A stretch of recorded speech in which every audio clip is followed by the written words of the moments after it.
బంగారం, బ్యాంకులు, ఇతర ప్రైవేటు సంస్థల్లో ఉన్న విడిపించి కొనబడును. కొమ్మూరి గోల్డ్, ఆంధ్ర మరియు తెలంగాణ. నటుడు ఆర్ నారాయణమూర్తి స్వల్ప అస్వస్థతకు గురయ్యారు. నిమ్స్ హాస్పిటల్లో చికిత్స తీసుకుంటున్నారు ఆయన. హైదరాబాద్ ప్రసాద్ ల్యాబ్ వద్ద ఉన్న ఆయన సడన్ గా ఒక్కసారిగా ఆయన నీరసానికి గురయ్యారు. వెంటనే నిమ్స్ ఆసుపత్రికి చేరుకున్నారు. నటుడిగా అలాగే దర్శక నిర్మాతగా ఎదిగిన ఆర్ నారాయణమూర్తికి 2 నెలల క్రితమే బైపాస్ సర్జరీ కూడా చేశారు. ప్రస్తుతం వారి ఆరోగ్య పరిస్థితి నిలకడగానే ఉన్నట్లు డాక్టర్స్ చెప్తున్నారు. ప్రజల్లో చైతన్యం కలిగించే సినిమాల్లో నటించడం, తెరపైకి ఎక్కించడంలో నారాయణమూర్తి గారు స్పెషలిస్ట్ అని చెప్పాలి. అందుకే ఆయన్ను అందరూ కూడా పీపుల్ స్టార్ అని పిలుచుకుంటూ ఉంటారు. 2023లో ఆయన నటించి నిర్మించిన చిత్రం యూనివర్సిటీ సినిమా. ఆర్ నారాయణమూర్తి త్వరగా కోలుకోవాలంటూ అభిమానులు కామెంట్స్ చేస్తున్నారు.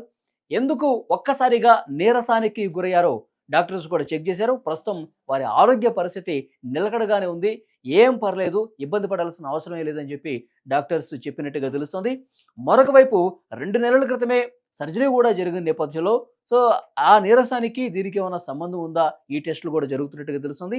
ఆర్ నారాయణమూర్తి ప్రజల్లో ఎంత మంచి పేరు తీసుకున్నారో, ఎలాంటి విప్లవ సినిమాలు తీశారో, ప్రజల్లో ఎలాంటి చైతన్యం కలిగించారో ప్రత్యేకంగా చెప్పాల్సిన అవసరం లేదు. సో వారు త్వరగా కోలుకొని ఆయురారోగ్యాలతో తిరిగి రావాలని మనం టీవీ కూడా కోరుకుంటోంది.